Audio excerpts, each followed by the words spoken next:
Hardly any of my English students can get 12 out of 12 on this English vocabulary test. Can you? In today's free English lesson, you are going to test yourself and see if you have not just beginner, not just intermediate, but advanced level English vocabulary. These are words that real English speakers use in real English conversations every day. These are not outdated, textbook, too formal expressions. Instead, these are expressions for daily life. If you're new here, hi, I'm Vanessa from SpeakEnglishWithVanessa.com. And for over the past 10 years to more than 7 million of you here on YouTube, I have been teaching real life English that real English speakers use in everyday conversations. Plus, each week, including today, I create for you a free PDF worksheet.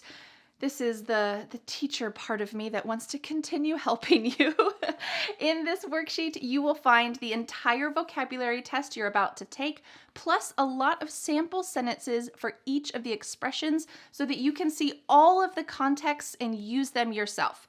Talking about using them yourself, there are 2 bonuses in this worksheet. The first one, I don't know if you can see this well, is an exercise activity where you are going to see if you can find the correct words to use in this story. And the second one is a bonus speaking practice. You are going to follow along with my voice and use all of the vocabulary you're going to learn today. It is essential to use what you have learned.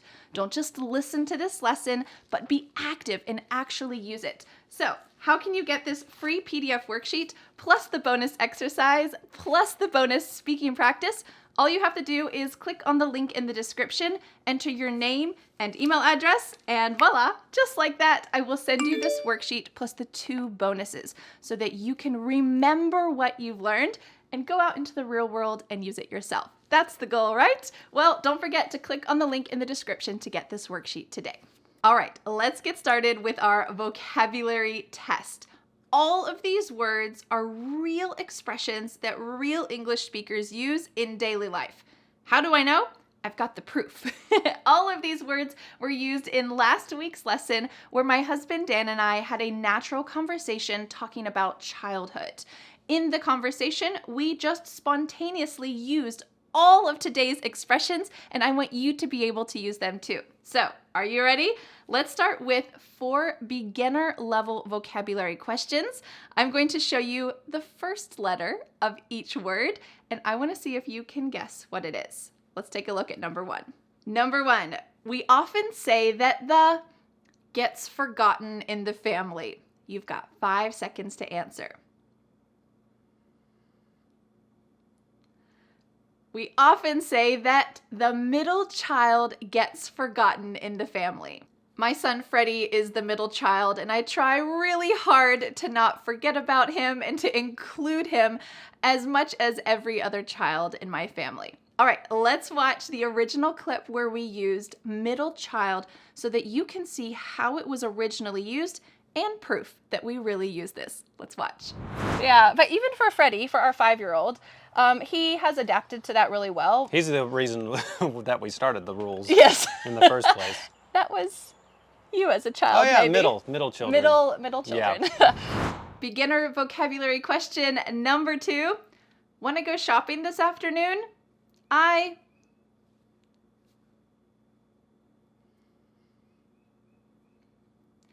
Want to go shopping this afternoon? I guess.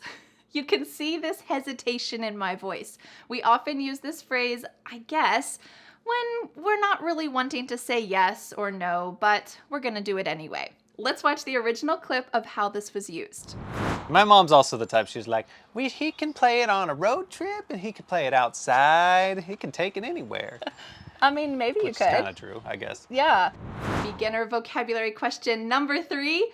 I know it might rain, but I brought an umbrella for us. I know it might rain, but don't worry, I brought an umbrella for us. We use this phrase, don't worry, when we want to make someone feel more comfortable, less stressed, and less worried. All right, let's see how that was originally used in the conversation. What are our kids doing? I don't know, maybe digging a hole. They said they're looking for rocks. We have enough space to do this, by the way. It's not in anybody's walking path. Yeah. It's not a safety hazard. Don't worry. There's only a child buried in there, that's all. Beginner vocabulary question number 4, our final vocabulary question is this. The house is a mess. It's time to...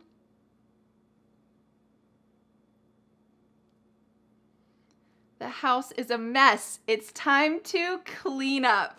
This phrasal verb to clean up is talking about putting away all of the items that shouldn't be out. We often do this before guests come over to our house, right? I do at least. All right, let's see how this was originally used in the conversation, and then I'm going to see how you're doing. We're starting to play around with, like the kids feed the cats. They're starting Got them to feed the cats. to collect the chicken eggs. They of course have to clean up their own stuff. Like they always clean up their room, their books, their toys. Like that's important. All right, we just finished the 4 beginner vocabulary questions. How are you doing? Did you get all 4 of these? Are you catching on to how this test is working? We're about to move on to 4 intermediate vocabulary expressions, and I want to see if you can get all 4 of these. Intermediate vocabulary question number 1. When we were hiking, we heard thunder, and we knew we needed to turn around and go back home.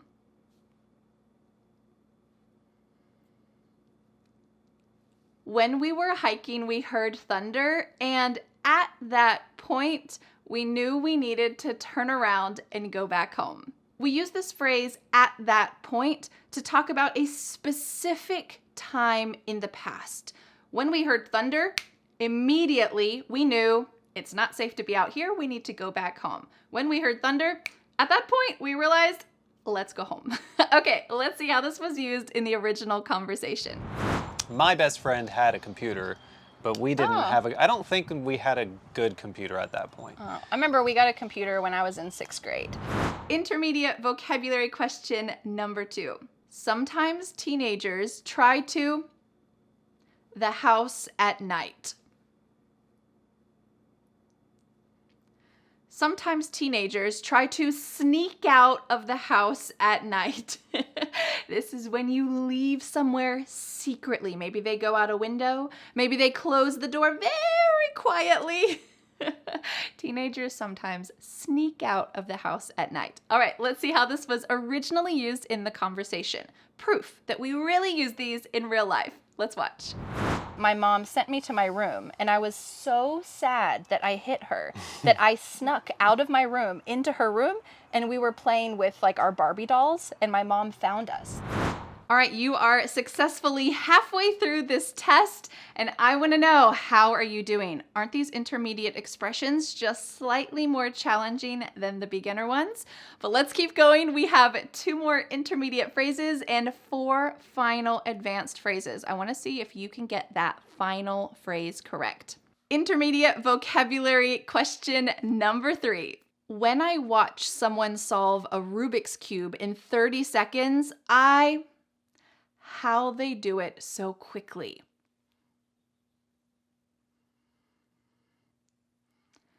When I watch someone solve a Rubik's Cube in 30 seconds, I can't fathom how they do it so quickly. We use this beautiful phrase, can't fathom, to talk about something that you cannot imagine. I have never been able to solve a Rubik's Cube in my life, and I definitely can't solve one in 30 seconds. I can't imagine how they do that. It's so cool. All right, let's see how this was used in the original conversation.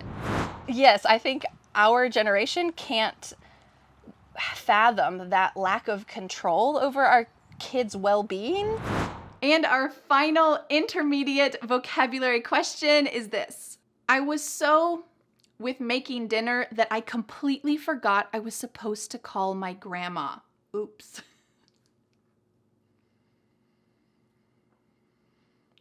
I was so preoccupied with making dinner that I completely forgot I was supposed to call my grandma.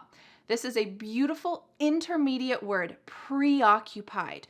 We're talking here about being distracted by something. My mind was focused on making dinner, and I totally forgot that I was supposed to call my grandma. So you might even use this word when you finally do call your grandma. Hi, Grandma. I'm so sorry that I didn't call you earlier this afternoon. I was preoccupied with making dinner. And she'll say, oh, honey, it's okay. I know that life gets busy. This is a great phrase that you can integrate into your life, especially if you have a busy life. All right, let's see how it was used in the original conversation. I feel like a lot of kids are inside more, but I don't know if that's really necessarily the parents are scared to send them out, or they don't want to give them freedom. I just think they're probably preoccupied with other things, if I had to guess. Possibly. We might talk about what those other things are later. Well, congratulations. You have finished all the beginner vocabulary questions, all of the intermediate vocabulary questions. Now, can we level up again? Of course we can. All right, let's go on to our 4 advanced vocabulary questions, and let's see if you can get these, especially the last one. Advanced vocabulary question number 1. Let's imagine that you're having a chat with a coworker who says, are you coming to the meeting at 10 o'clock? And you say, no, it's at 9 o'clock.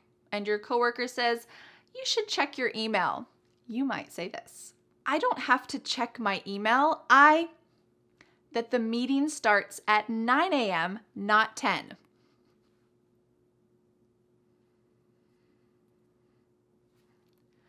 I don't have to check my email. I distinctly remember that the meeting starts at 9 a.m., not 10 a.m. This is an interesting phrase because you could use the word remember, just this simple beginner word, but oftentimes in English, there are these fixed phrases, distinctly remember, that are often linked together. We use this word distinctly with remember, and instead of saying, I exactly remember, I specifically remember, we often say distinctly remember. I distinctly remember. It said 9 a.m., but maybe you should check your email anyway. All right, let's see how this was used in the original conversation so that you can see native English speakers using distinctly with remember. Let's watch.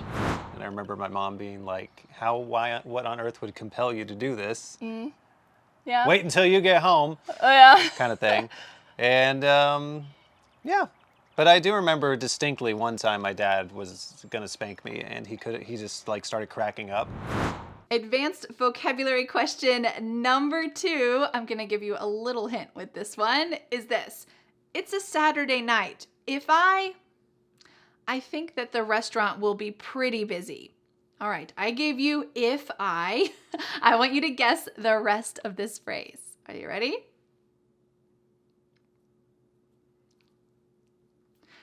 It's a Saturday night. If I had to guess, I think that the restaurant will be pretty busy tonight. Make sure you get the verb tense of this correct. If I had to guess. We're using this when you're making an assumption about something. I'm not 100% positive, but you know what? I'm pretty sure that the restaurant will be busy on a Saturday night, so I can use this phrase. If I had to guess, I think the restaurant will be pretty busy tonight, but I don't care. I love that restaurant. I'm willing to wait. Okay, let's see how this was originally used in the conversation. I feel like a lot of kids are inside more, but I don't know if that's really necessarily the parents are scared to send them out, or they don't want to give them freedom. I just think they're probably preoccupied with other things, if I had to guess. Possibly. We might talk about what those other things are later.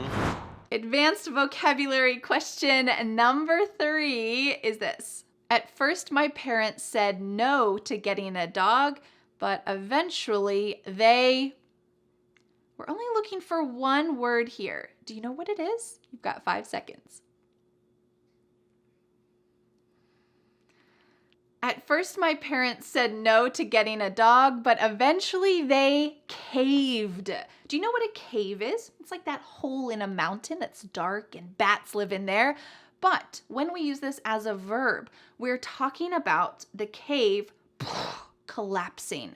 So my parents previously were really resistant. No, we're not getting a dog. They were a firm, strong cave. No, we're not getting a dog.